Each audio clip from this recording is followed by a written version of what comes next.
In this three-part series, Iran, the imminent threat that wasn't.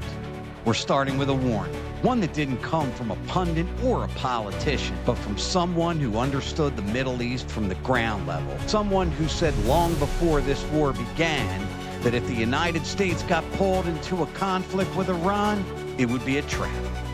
A bear trap. One that would drain American lives, wreck our economy, and hand China exactly what it wants. And here's the part Washington doesn't want to talk about.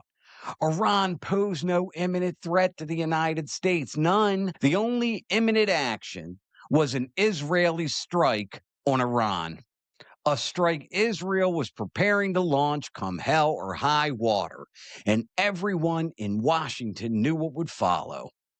Iranian retaliation wouldn't fall just on Israel alone. It would fall on our troops, our bases, our interests. Instead of stopping it, instead of using leverage, instead of saying not this time, the United States moved in lockstep.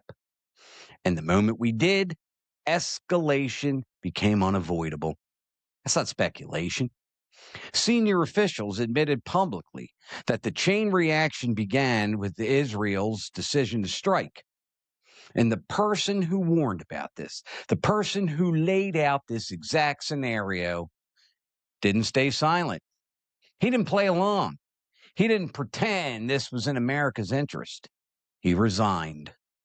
And the second he told the truth, I don't want to shock anyone, the machine turned on him. Not because he was wrong, but because he was right. That man is Joe Kent, a combat veteran who spent years fighting Iranian proxies, a man who not only buried his friends killed by Iranian weapons, but he buried his wife. A man who once held one of the highest intelligence clearances in the United States, and he's saying something Washington cannot afford to let the public hear. This war didn't have to happen. It doesn't serve our interests, and it didn't begin the way you'd like to believe it did. A war with Iran doesn't strengthen America, folks. It weakens us. It destabilizes global energy. It spikes the cost of fuel, food, and fertilizer. And it pulls us into a conflict with no clear objective, no clear exit, and no clear benefit to the American people. In this three-part series, we break down exactly what Joe Kent warned about, why he says this war should have never started, and what it means for America's future. Welcome to the Joe Rossano Show. My dear friends and fellow Americans, before we go any further into Operation Epic Fury, if you're a truth seeker, if you prefer the nonfiction section, then kindly click the subscribe button, like, share with your friends, and click the notification bell for parts 2 and 3 of this series. I graciously and wholeheartedly appreciate every single one of you. Now, Joe Kent's warning about a war with Iran. A U.S.-Iran war would create a short burst of public support, which it did, followed by long, costly entanglement. Now, let's keep this in mind. Okay, you may have to Google this or check your history books. Iran is a major ancient power. Okay, this is Persia. Anybody see the movie 300? This is Xerxes. Their arrows blot out the sun. You remember that? It's not a quick, winnable conflict. Now, China benefits the most from this war. U.S. bogged down the Middle East again. China loves it. Of course they do. Why wouldn't they? Now, why Kent says Iran posed no imminent threat? U.S. officials admitted the strike happened because Israel was preparing to attack Iran. If you don't believe me, let's ask Marco Rubio. Roll it. Absolutely was an imminent threat, and the imminent threat was that we knew that if Iran was attacked, and we believed they would be attacked, that they would immediately come after us. And we were not going to sit there and absorb a blow before we responded, because The Department of War assessed that if we did that, if we waited for them to hit us first after they were attacked, and by someone else, Israel attacked them, they hit us first, and we waited for them to hit us, we would suffer more casualties and more deaths. We went proactively in a defensive way to prevent them from inflicting higher damage. The imminent threat was retaliation to an Israeli action, not an Iranian first strike. The U.S. could have stopped or prevented Israel from this massive escalation. I mean, the only thing that Trump had to do was say, not now, baby, or we're not going to support you. Now, that does not mean that Israel wouldn't have attacked anyway, because they seem to have a history of marching to their own drummer. Okay. But Trump is supposed to have a lot of influence over Israel, not the other way around. They call Trump a puppet of Israel. And honestly, do you think, put this in the comments, that Israel has a little more control or influence over the United States than they should, especially President Trump? Because if you think about Iran's behavior when Trump is president, Iran avoided direct conflict and used calculated escalation ladder, right? Iranian proxies, they stopped attacking U.S. forces when Trump returned to office. Trump's approach was to kill high-value targets when necessary, like Soleimani, then stop.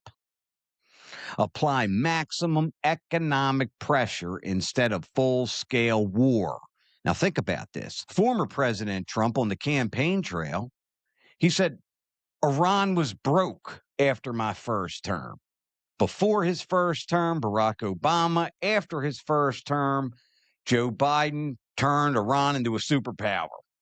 Now, why does Joe Kent, who, again, spent years fighting Iranian proxies, lost his wife, lost his friends, why does he oppose this current war? Striking Iran directly strengthens the regime, and it unifies the population. Anytime you bomb anybody anywhere, they're not going to like it. Now, the U.S. had diplomatic and back channel options to avoid this whole escalation. The war threatens global energy, global stability, and quite frankly, U.S. economic security. Now, let's think about this again. After serving the United States in the military, fighting Iranian proxies, losing his wife, the whole 9 yards, why did he resign? He says he couldn't support a war that was not in America's interest, was triggered by another country's timeline. Think about that. This war is because Israel was going to attack Iran no matter what. And that was going to put U.S. troops in harm's way. Okay? Put citizens at risk. It hands a strategic advantage to China. And he points out that Donald Trump publicly said the U.S. obliterated Iran's nuclear sites, a statement that raises major questions about what actually happened and what the public has been told. Let's listen to President Trump. Roll it. As you know, their sites were obliterated. They're very evil nuclear sites. Now the backlash against Joe Kent. Critics attack his motives and his character instead of debating his claims. Joe Kent argues this is a long-standing pattern. Well, let's ask old Bibi Netanyahu. Roll it. If not stopped, Iran could produce a nuclear weapon in a very short time. It could be a year. It could be within a few months. They have the wherewithal, the stored up, preserved knowledge to make a bomb very quickly if they wanted to do it. Iran is so dangerous. Weeks away from having the fissile material for an entire arsenal of nuclear bombs. They're very close. They're 6 months away from being about 90% of having the enriched uranium for an atom bomb. Iran is gearing up to produce 25 bombs, atomic bombs a year, 250 bombs in a decade. Ladies and gentlemen, time is running out. Iran will be capable of producing alone, without importing anything, nuclear bombs within 3 to 5 years. You heard it right from Bibi Netanyahu. And what do things like this serve to prove? Those who warn against disastrous wars, they're punished. Joe Kent. Those who cause the disasters never face any consequences. Think about this. What Joe Kent laid out, it's not comfortable, it's not convenient, and it isn't the version of events Washington certainly wants you to hear, but it's the truth. And the truth is the only thing that can ever pull this country back from the edge. If Iran posed no imminent threat, if the chain reaction began with an Israeli strike, if the United States walked into a war that weakens us and strengthens our adversaries, we deserve answers, real answers, not smears, not distractions, not character assassinations. Think about this. Joe Kent, he didn't resign to make noise, folks. He resigned because he believes this country is headed toward a disaster we don't fully understand. But he understands. He certainly understands. And because he refuses to lie to the American people, whether you agree with him or not, that kind of honesty is rare. And it's necessary. So as this conflict unfolds, remember this. The people who warned us last time were ignored. People who warned us this time are being attacked, like Joe Kent. And the people who led us into these disasters never pay a price, but the American people do. This conversation isn't about politics, it's about survival, economic, strategic, national. And if we can't tell the truth now, we may not get another chance. Let me say this, because I have to be fair. Okay, I'm going to get back to Secretary Marco Rubio. He said a few things that I got to tell you, he had some very good points. So what I want you to do, put in the comments if you are in favor of this conflict or if you are opposed to this conflict. Okay, I laid out everything that Joe Kent said. And here we go. Secretary Rubio said the following, that Iran has enriched uranium up to 60%. He said for a peaceful nuclear program, that is not necessary. You can go from 60 to 90 easily. Think about this. Why have bunkers 300 feet underground protected by concrete?